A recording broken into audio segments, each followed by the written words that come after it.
पंचमः पाठः कंटकेनैव कंटकम्। तो इस पाठ का अर्थ जानते हैं। आसीत कंचित चंचलो नाम व्याधः, कोई चंचल नाम का शिकारी था। पक्षिमादीनां ग्रहणेन सह स्वीकियां जीविकां निर्वहति स्म। वह पक्षियों और जानवरों को पकड़कर अपनी आजीविका चलाता था। एकदा सह वने जालम विस्तीर्य गृहम आगत। एक बार वह वन में जाल बिछाकर घर आ गया। अन्यस्मिन् दिवसे प्रातः काले यदा चंचलः वनम गतवान तदा सह दृष्टवान। अगले दिन सुबह जब चंचल वन में गया तब उसने देखा यत् तेन विस्तारिते जाले दौर्भाग्यात् एकः, कि उसके बिछाए हुए जाल में दुर्भाग्यवश एक व्याघ्र बधः आसीत, बाघ फंसा हुआ था। सोचिन्त्यत् व्याघ्र मां खादस्यति अतएव पलायनम करणीयम। उसने सोचा यह बाघ मुझे खा जाएगा, इसलिए भाग जाना चाहिए। व्याघ्र नैवेदयत् भो मानव कल्याणम भवतु ते। बाघ ने निवेदन किया, हे मानव तुम्हारा कल्याण हो। यदि त्वं मां मोचयसि तर्हि अहं त्वां न हनिष्यामि। यदि तुम मुझे मुक्त करोगे तो मैं तुम्हें नहीं मारूंगा। तदा स व्याधः व्याघ्रम जालात् बहिः निरसारयत्। तब उस शिकारी ने बाघ को जाल से बाहर निकाला। व्याघ्र क्लान्तः आसीत् सोऽवदत् भो मानव पिपासु अहं नद्या जलमान्यं मम पिपासां शमय। बाघ थका हुआ था। उसने कहा, हे मानव मैं प्यासा हूँ, नदी से पानी लाकर मेरी प्यास बुझाओ। व्याघ्र जलम पीत्वा पुनः व्याधमतवदत् शांता में पिपासा सांप्रत बुभिक्षितोऽस्मि। बाघ ने पानी पीकर फिर शिकारी से कहा, मेरी प्यास बुझ गई, अब मैं भूखा हूँ। इदानीम अहम त्वां खादिष्यामि, अब मैं तुम्हें खाऊंगा।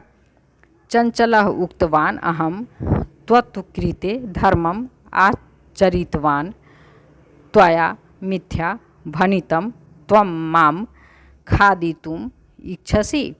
चंचल ने कहा, मैं तुम्हारे लिए धर्म का पालन किया, तुमने झूठ बोला, तुम मुझे खाना चाहते हो। व्याघ्र अवदत् अरे मूर्ख, क्षुधार्ताय किमपि अकार्यम न भवति सर्वः स्वार्थम समीहते। बाघ ने कहा, अरे मूर्ख, भूखे के लिए कुछ भी अनुचित नहीं होता, सब अपना स्वार्थ ही चाहते हैं। चंचला नदी जलम अपृच्छत्। चंचल ने नदी के जल से पूछा। नदी जलम अवदत् एवमेव भवति जनाः मयि स्नानं कुर्वन्ति। नदी के जल ने कहा, ऐसा ही होता है, लोग मुझ में स्नान करते हैं। वस्त्राणि प्रक्षालयन्ति तथा च मल मूत्रादिकं विसृज्य निर्वर्तन्ते। कपड़े धोते हैं और मल मूत्र आदि छोड़कर चले जाते हैं। वस्तुतः सर्व स्वार्थम समीहते। वास्तव में सब अपना स्वार्थ ही चाहते हैं। चंचलः वृक्षम उपगम्य अपृच्छत्। चंचल वृक्ष के पास जाकर पूछा। वृक्षः अवदत् मानवा अस्माकं छायायां विरमन्ति। वृक्ष ने कहा, मनुष्य हमारी छाया में विश्राम करते हैं।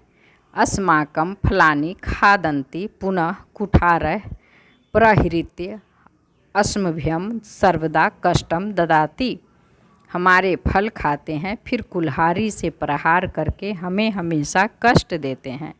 यत्र कुत्रापि छेदनम कुर्वन्ति सर्व स्वार्थम समीहते।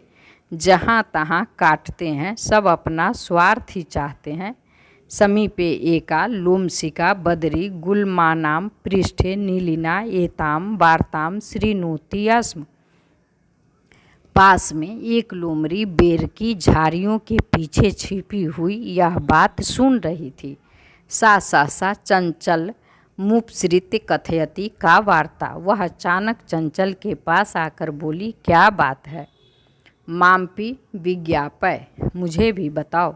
सः अवदत्, अह मातृश्वसः अवसरे त्वं समागतवती। उसने कहा, आहा मौसी, तुम सही समय पर आई हो।